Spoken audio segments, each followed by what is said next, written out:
다음 중 멀티미디어에 관한 설명으로 옳지 않은 것은 먼저 멀티미디어의 특징을 먼저 설명을 드릴게요. 멀티미디어의 특징을 설명을 드리겠습니다. 가끔 시험에 출제가 됩니다. 간단하게 출제가 되면은 특징이 네 가지잖아요. 그죠? 한 가지를 빼고 뭐 다른 것을 하나 넣고요. 아닌 것을 찾아라 이렇게 나오고요. 조금 어렵게 출제가 된다라면은 각각에 대한 정의 정도는 알고 있어야만 풀이를 할 수 있도록 그렇게 출제가 됩니다. 먼저 멀티미디어가 무엇인지 설명을 드릴게요. 멀티미디어는 그러니까 멀티란 것은 다양하다 이런 뜻이 있고요. 미디어는 매체를 뜻하는 겁니다. 그래서 음성, 문자, 그림, 동영상 등이 혼합된 다양한 매체. 자, 다양한 매체를 멀티미디어라고 얘기를 합니다. 예전 같은 경우에는 멀티미디어 중에서 문자밖에 컴퓨터가 인식을 못했어요. 모든 이제 데이터를 입력을 할 때도 문자 형식으로 입력을 하고요. 결과도 문자 형식으로 해서 볼 수가 있었습니다. 하지만 지금은 멀티미디어 이런 다양한 매체를 통해서 컴퓨터가 처리하고 결과를 또 보여줄 수도 있습니다. 자, 이런 특징을 한번 정리를 해볼게요. 상식적으로 한번 생각을 하고 이제 접근을 하시면 됩니다. 어렵게 생각하지 마시고 디지털화. 자, 다양한 아날로그 데이터를 디지털 데이터로 변환하여 통합 처리한다. 자, 컴퓨터는 1과 0으로 되어 있는 데이터인 디지털 데이터를 처리를 하는 겁니다.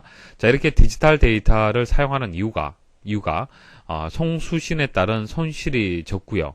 통신을 할 때 손실이 적다는 얘기예요. 그리고 오류를 정정하는 그런 기능이 가능하다는 얘기입니다. 양방향성, 정보 제공자와 사용자 간의 소통을 통한 상호작용에 의해 데이터가 전달이 된다. 자, 라디오 같은 경우에는 단방향이라고 얘기합니다. 양방향성이라고 얘기하지 않죠. 방송국에서 사용자에게 보내면은, 청취자에게 보내면은, 청취자는 일방적으로 받는 역할밖에 못하죠. 그래서 방향이 한쪽밖에 정보가 흐르지 않습니다.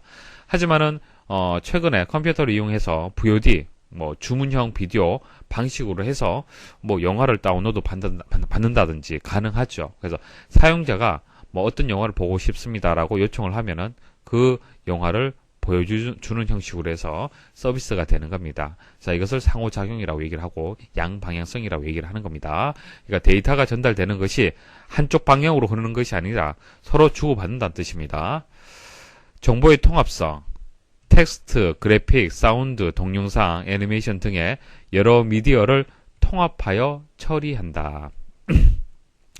비선형성, 데이터가 일정한 방향으로 순차적으로 처리되는 것이 아니라 사용자의 선택에 따라 다양한 방향으로 처리가 된다.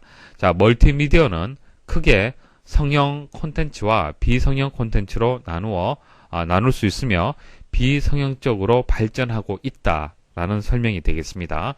자, 성형과 비성형의 차이점을 이제 간단하게 말씀을 드리면요. 극장에서 영화를 본다. 그때 영화라는 이 멀티미디어는요, 성형성의 특징을 가지고 있습니다. 이제 순차적으로 이제 영화가 이렇게 시작이 되고 마지막에 끝나는 이런 순서대로 진행이 되잖아요. 그죠? 시간, 2시간이라면은 2시간 동안 쭉 순서대로 볼 수밖에 없습니다. 여러분들이 원한다고 해서 뒤로 되돌릴 수는 없죠. 하지만은 영화를 다운로드 받아서 컴퓨터를 통해서 그 영화 재생기를 통해서 탐색을 하면서 영화를 볼 수도 있겠죠. 다운받은 영화 같은 경우에는 앞에 내용을 보다가 뒤에 내용을 잘 모르겠다. 그러면 되돌리기 하면 되고요. 앞으로 또 많이 또 이동을 해서 또 볼 수도 있겠죠. 자, 이게 비선형이라는 얘기입니다. 멀티미디어에 관련된 설명으로 옳지 않은 것을 찾는 문제가 되겠습니다. 자, 1번.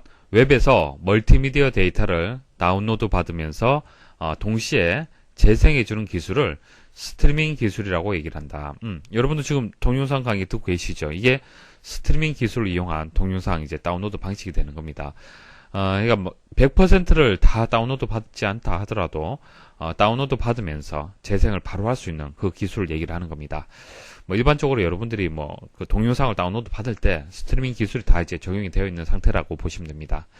2번, 멀티미디어 데이터의 전송 및 보관을 위해 대용량의 동영상 및 사운드 파일을 압축하거나 압축을 푸는 데 사용하는 모든 기술, 도구 등을 통칭하여 코덱이라고 한다. 자, 코덱이라는 얘기는 많이 들어보셨죠?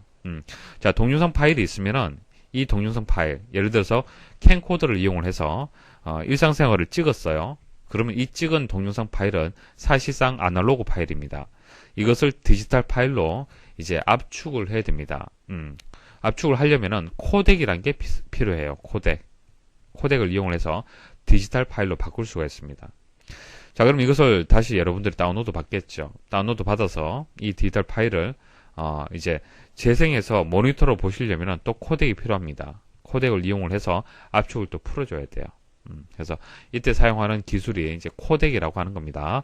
뭐 통합 코덱 들어보셨죠? 코덱에 문제가 있을 때, 동영상 재생에 문제가 있을 때는 통합 코덱을 설치를 하면은 대부분 해결이 되죠.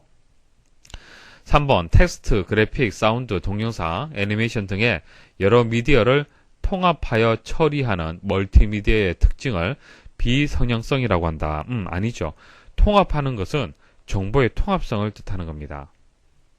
비성형성은 데이터가 일정한 방향으로 순차적으로 처리되는 것이 아니라 사용자의 선택에 따라 다양한 방향으로 처리가 되는 것을 얘기를 하는 겁니다. 그래서 3번이 여기서 정답이 되고요. 4번 정보 제공자와 사용자 간의 상호작용에 의해 데이터가 전달되는 쌍방향성, 양방향성의 특징이 있다. 자, 이거 맞는 설명이죠.